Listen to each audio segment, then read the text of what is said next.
Evo nas novi video.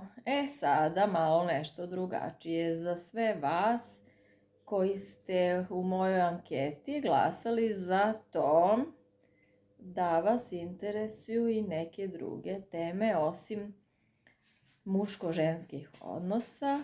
Evo jednog takvog videa, prave poslastice.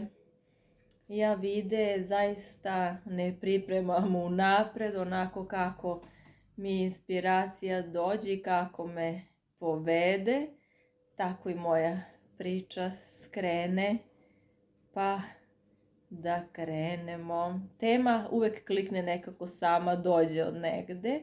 Ovo vam je tema koja se zove zona narednog razvoja. Ne znam da li ste već čuli za taj pojam. To je pojam koji je Vigotski uveo u ovu našu nauku, psihologiju, i to je nešto što se meni još na studiranju veoma dopalo kada sam za taj pojam čula u razvojnoj psihologiji. Dakle, to je deo razvoja.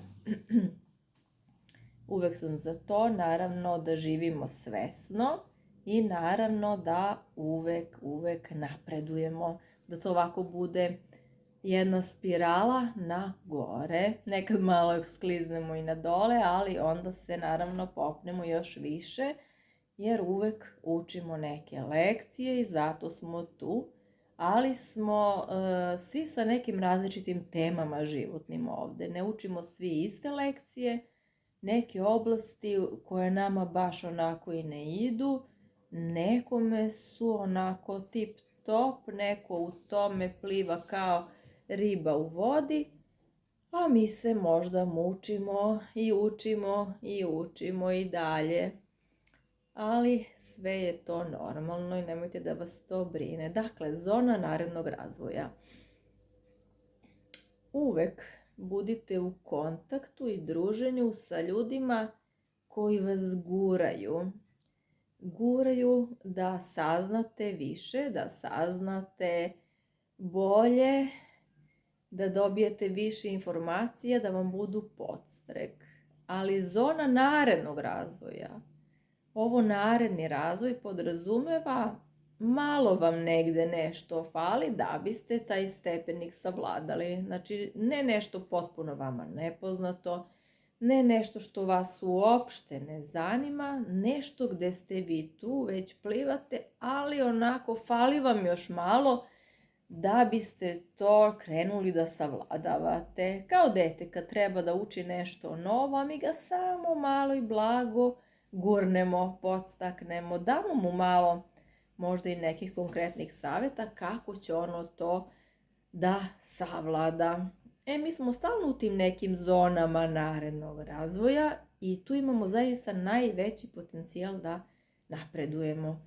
Ne sad odjednom ja bih da budem pilot, mada zvuči veoma zanimljivo, uopšte mi nije to u zoni narednog razvoja, ali neke rekreativne fizičke aktivnosti, još ako su blizu umetnosti, itekako mi prijaju.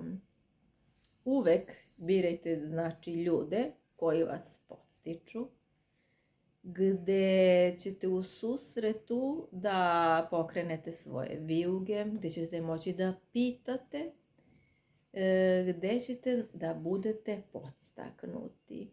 Društvene mreže su veoma korisne za to. Poslao mi je neko pre neki dan kao onako neki citat ili neki odljak iz neke psihoterapijske stranice, gde kaže da prevelika upotreba mobilnih telefona, društvenih mreža i te stalne notifikacije prosto stvaraju neki zamor, ljudi kao postaju lenji u očima drugih, a zapravo su samo iscrpljeni. Sad je onako to, zamoren im je mozak od viška tih nekih podsticaja od spolja. Sad ja to tako parafraziram kako je to tamo bilo navedeno. I zaista da, ako vi niste ti koji upravljate time šta vama dolazi na tim društvenim mrežama i uopšte šta pretražujete na internetu. Imate mogućnost i na Facebooku i na Instagramu da pratite stvari koje vas podstiču i koje će stalno biti u tim vašim zonama razvoja. Isključite sve zaista što vas ometa, što vas ne zanima. Neko kaže pa ništa mi ne smeta, eto objave od tog nekoga. Ne smetaju vam možda, ali vam prave kvantitet, prave vam količinu. Zatrpaju da vi ne vidite ono što vas zaista, prosto nemate vremena da vidite ono što vas zaista zanima i onda naravno dođe do tog zamora, premora i kad pretražujete na internetu, uvek pretražujte nešto što vas vuče na gore. Ako ste u problemu, ako nešto rešavate, kucajte kako rešiti. Kucajte pozitivne iskustva.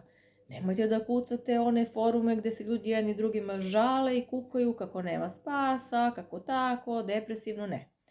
To ne. Uvek na gore, uvek u razvoj, uvek napred. Ljudi sa kojima se viđate, znate već, sa kojima idete napred, vratite se kući pa jao kako je ova ideja zanimljiva, kako je ovo dobro rekao, probat ću i ja tako. Ili ljudi sa kojima unapred pre nego što krenete znate koja će biti priča i znate u kakvom ćete se stanju vratiti kući. To sve lepo ispratite, za njih nemate vremena. Mi introverti i tako biramo ljude sa kojima stupamo u kontakt, nama je to mnogo nekako spontanije nego ekstravertima. Ja zaista i ovako virtualno i uživo komuniciram sa baš odabranim ljudima i ekstroverti nekada od tog silnog kvantiteta zaista budu možda i umorni i ne mogu da čuju sebe. Birajte ljude sa kojima ste u kontaktu. Pišite mi da li vam je poznat ovaj pojam zone narednog razvoja i da li imate ljude, ako ih nažalost nemate uživo, koji vas podstiču, makar neka bude virtualno, makar neka budu kvalitetni članci, kvalitetne knjige, kvalitetni videi.